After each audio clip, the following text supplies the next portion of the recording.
10 menit aja ya. Halo teman-teman semua, sahabat-sahabat online dimanapun Anda berada kali ini. Senang sekali kesempatan kali ini saya Cuan Sugadi kembali menyapa Anda lagi, menemani Anda semua di program 10 menit aja ya, di tengah ruang dengar handphone Anda ya, atau ruang komputernya, atau dimanapun Anda berada gitu ya teman ya. Dan tidak terlalu panjang teman-teman, hanya di 10 menit aja, tontonnya sampai habis ya, sahabat jadi berkat dan inspirasi bagi setiap kita gitu ya. Dan kali ini teman-teman Johan ingin cerita apa ya, kalau bisa teman-teman tonton video sebelumnya juga ya, karena saya masih menyambung video saya yang lalu, ini masih terhubung ya, masih menyambung. Saya masih membahas seputar topik perumpamaan anak yang hilang teman-teman di Lukas 15 ya. Di video yang lalu saya bahas tentang anak yang bungsunya yang terhilang ya, dia keluar dari rumah bapaknya ya. Dan kali ini saya bahas tentang anak sulungnya. Kali ini dia terhilang teman-teman, dia terhilang juga sebenarnya, terhilang di rumah bapak ya, kita bahas ya teman-teman ya. Jadi teman-teman, dikisahkan ada seorang bapak punya 2 orang anak ya, si bungsu dan si sulung teman-teman ya. Si bungsu ini teman-teman suatu hari minta warisan sama bapaknya. Babe minta warisan ya, padahal bapaknya masih hidup ya. Jangan ya deh, kurang ajar namanya gitu ya. Minta warisan sama bapaknya, lalu bapaknya kasih, lalu si bungsu ini menjual hartanya, lalu dengan uang warisan tadi, lalu dia hidup bersenang-senang. Dia pergi keluar ya, ke negeri lain, lalu dia bersenang-senang di sana, hidup suka-sukanya dia, berfoya-foya, main pelacur dan sebagainya. Akhirnya uangnya habis ceritanya gitu ya. Uangnya habis, akhirnya dia kelaparan, mau kerja sama orang, akhirnya dia mau makan kelaparan, dia terjadi kelaparan juga di sana, pengen makan yang ada ampas babi gitu ya. Itu pun nggak dikasih sama orang lain. Waktu itu dia sadar untungnya ya, untungnya si bungsu tadi dia sadar bahwa di rumah bapaknya dulu tersedia semuanya gitu ya, tersedia semuanya di rumah bapak, bahkan hamba-hamba aja di rumah bapak makanannya berkelimpahan gitu ya. Kok aku udah mau mati kelaparan gitu ya. Akhirnya untungnya dia sadar, emang pertobatan itu selalu dimulai dari kesadaran akan dosa. Dia sadar akan kesalahan diri dia, sadar bahwa dia sudah berdosa terhadap Bapa dan terhadap sorga katanya gitu ya. Dia sadar, lalu dia ingin kembali ke rumah bapaknya ya. Walaupun teman-teman motivasinya sebenarnya masih urusan perut sih. Anda berarti kan di sini ya. Ini menarik sebenarnya ya. Dia kembali ke rumah bapak, sebenarnya ini masih seputar urusan perut teman-teman ya. Tapi Tuhan selalu menghargai pertobatan kita loh ya. Dia ingin kembali ke rumah bapak, itu pun motivasinya waktu dia ingin kembali ke rumah bapak, dia masih berpikir dengan cara yang salah sebenarnya ya. Kalau kita udah ngerti kebenaran, pasti kalau kita mudeng ya teman-teman, sebenarnya cara pikir dia, si anak ini, si bungsu tadi ini, dia pengen kembali ke rumah bapak, cara pikirnya masih salah. Kenapa? Karena dia ingin memposisikan diri dia sebagai seorang hamba di rumah bapak. Dia pikir teman-teman, si bungsu tadi waktu dia mau kembali ke rumah bapak, dia pikir dengan menjadi seorang hamba dia bisa selamat. Dia pikir dia bisa do something dengan melakukan sesuatu dengan caranya dia di rumah bapak. Gue melakukan sesuatu aja deh supaya gue selamat nggak kelaparan, kira-kira begitu. Walaupun urusan perut teman-teman, dia berpikir dia bisa menyelamatkan dirinya dengan do something teman-teman ya.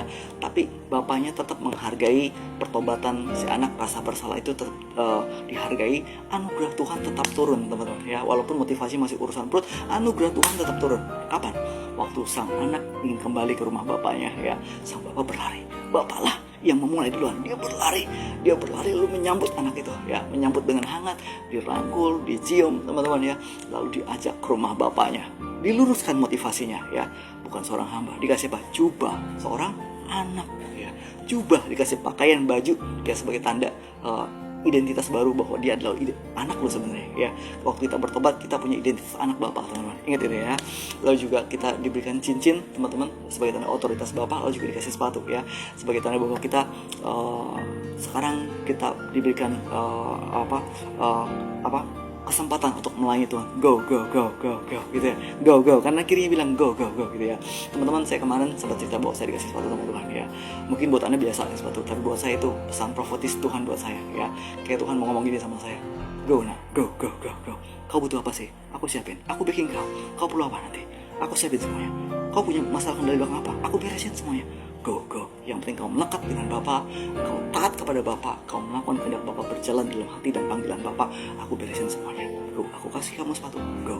Teman-teman, sampai ingatin buat kita semua ya. Setiap kita ketika kita bertobat ya, jangan sampai anugerah itu sampai di kita doang, stop di kita doang. Jangan ya. Tapi ketika kita bertobat ke rumah Bapa, kita sudah menerima anugerah itu. Kita dikasih sepatu untuk pergi lagi teman-teman, untuk melakukan pekerjaan Bapa teman-teman. Pergi, langkah keluar sana untuk apa? Pergi. Kita ditetapkan untuk pergi dan berbuah teman-teman. Jangan lupa itu ya. Mengingatkan setiap kita, dan saya juga pribadi ya, bahwa kita ketika kita menerima anugerah keselamatan itu, kita ditetapkan untuk pergi dan berbuah sekarang ya. Lanjut lagi ceritanya teman-teman ya. Lalu bapaknya bikin pesta ya. Artinya juga teman-teman, waktu tanda seorang bertobat itu sudah terima anugerah itu, tanda orang pertama itu adalah sukacita ya. Ketika seorang bertobat kembali ke rumah Bapa, tanda orang sudah mengenal anugerah itu adalah hidupnya sukacita ya.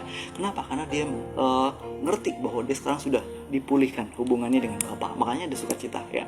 Anda tahu, waktu kita berbuat dosa, hubungan dengan Bapa kita terputus teman-teman ya, karena dosa terpisah, terputus teman-teman. Tapi waktu kita kembali ke rumah Bapa ya, ada hubungan yang dipulihkan ya, ada pemulihan hubungan, ada relationship, ada persekutuan kembali dengan Bapa. Kita bisa dekat lagi dengan Bapa, kita bisa panggil dia Bapa, bukan hamba, Bapa ya. Ada relationship, persekutuan kembali dengan Bapa. Ada sukacita saat persekutuan itu dipulihkan. Ada sukacita saat kita dipulihkan relationship kita, persekutuan kita dengan Tuhan teman-teman ya. Jadi makanya Bapak itu bikin pesta ya. Bapak itu bikin pesta sebagai tanda sukacita. Anda tahu, ketika satu orang bertobat itu seluruh surga ya, malaikat surga itu bersukacita teman-teman. Bapak artinya sangat merindukan sekali setiap kita itu bisa kembali ke rumah Bapak ya. Kamu ya, balik lagi ke rumah Bapak ya. Bapaknya bikin pesta, lalu terjadi apa lagi? Tiba-tiba dari kejauhan sana ya, ini ceritanya lanjut ya teman-teman ya. Ceritanya lanjut dari luar sana, tiba-tiba anak yang kedua nih datang. Anak si sulung sekarang ya. Si sulung datang, lalu lihat ke rumah, mau pulang ke rumah, lihat kok ada apa tuh di rumah gue, kok rame-rame, ada pesta apa nih, ada apa nih. Akhirnya si sulung nanya sama hambanya, ada apa di rumah, ada apa nih. Lalu hambanya ceritain bahwa adiknya sudah pulang gitu ya. Adikmu sudah pulang ya, makanya bapak sekarang bikin pesta di rumahnya, kira-kira gitu. Lalu ketika dengar berita itu si sulung marah. Wah, nggak terima gitu ya.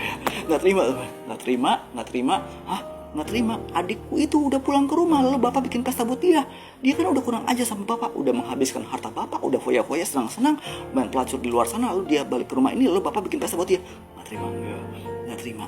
Saudaranya sendiri bertobat. Jangan ya dek ya. Kita diajar juga untuk saling mengasihi. Bahkan saudara kita bertobat ya, kita harus bersukacita bersama-sama. Itu kehendak Bapak loh. Makanya Bapak bikin pesta. Sebenarnya Bapak juga pengen si sulung tadi juga masuk ke dalam rumah itu untuk pesta sama-sama. Tapi apa yang terjadi? Si sulung marah ketika dengar ada pesta buat adiknya yang pulang gitu ya. Si sulung marah, nggak terima, nggak mau masuk dalam rumah. Nggak masuk. Baper. Si sulung tadi baper, nggak mau masuk dalam rumah. Dia marah, tapi bapaknya tetap masih sayang sama si sulung ini walaupun dia nggak masuk. Disamperin bapaknya keluar rumah, samperin si sulung juga. Tanda bahwa bapak itu tetap sayang si sulung juga sebenarnya. Disamperin juga sebenarnya gitu ya. Akhirnya apa teman? Diajak ngobrol, lalu si sulung protes sama bapaknya. Bapak, telah sekian lama aku melayani engkau bertahun-tahun. Waduh, aku melayani engkau bertahun-tahun dan aku selalu taat sama perintahmu ya. Engkau tidak pernah memberikan aku seekor anak kambing pun buat pesta dengan teman-temanku. Sementara si bungsu tadi, adikku itu, sudah menghabiskan uang bapak, sudah main pelacur dan segala macam, bersenang-senang, uang bapak habis. Lalu dia pulang ke rumah ya, udah kurang ajar kan gitu ya. Tapi bapak bikin pesta buat dia, nggak terima. Anak lembu tamun dipotong buat dia. Aku bertahun-tahun melayani bapak ya. Aku taat selalu perintah bapak, tapi bapak nggak pernah kasih aku anak kambing buat pesta dengan teman-temanku. Marah, iri teman-teman ya. Adiknya bikin pesta, dia merasa iri. Sebenarnya apa yang terjadi teman-teman? Apa yang terjadi di sini? Si sulung ini dia tidak bisa mengerti dan menangkap hati bapaknya selama ini di rumah bapak ya. Ini namanya terhilang di rumah bapak. Berapa banyak di antara kita jangan sampai ya nak ya, jangan sampai deh ya, kita terhilang di rumah bapak sendiri. Dia tidak menang hati bapaknya, sampai bapaknya sendiri ngomong sama si sulung ini, punyaku di rumah ini semua punyamu. Artinya apa sebenarnya? Kalau si sulung mau bikin pesta, tinggal ngomongnya sama bapaknya. Saya percaya teman-teman, bapaknya pasti kasih. Karena bapaknya sampai ngomong gitu, semua punyaku di rumah ini punyamu nak. Ngomong sama sulung begitu ya. Tapi si sulung ini ternyata selama ini bertahun-tahun melayani bapak, taat perintah bapak. Dia di hati kecil yang paling dalam, dia menurut, hargai dong, capek hargai aku. Kenapa doa aku nggak dijawab? Hargai aku. Dia memposisikan diri dia sebagai seorang upahan di rumah bapak, bukan seorang anak. Padahal ini anak sulung, anaknya loh ya. Tapi dia tidak memposisikan dia, si sulung ini memposisikan dia sebagai seorang anak, bukan. Tapi dia memposisikan dia sebagai seorang hamba, upahan. Upahku mana ya? Bapak, aku melayani engkau bertahun-tahun. Berapa banyak dari kita demikian? Jangan sampai ya, kita sibuk melayani Tuhan. Kenapa? Kita nggak kenal hati bapaknya. Kenapa ini terjadi? Karena si sulung tadi nggak punya persekutuan dengan bapaknya. Si sulung tadi nggak punya relationship, persekutuan dengan bapaknya, walaupun di rumah bapak sendiri. Jangan sampai ini terjadi sama kita. Sibuk kita melayani semua. Setiap hari, setiap minggu kita melayani Tuhan ya, sibuk melayani Tuhan bertahun-tahun, selalu taat berita Bapa dan segala macam, teman-teman. Sibuk ini dan itu, tapi kita nggak punya persekutuan, memilih bagian terbaik untuk mengenal Bapa dengan benar. Jangan sampai kita tidak terhubung dengan Bapa. Hari ini teman-teman, saya berdoa, ya kita semua terhubung kembali dengan Bapa. Jangan sampai kita terhilang. Tuhan Yesus.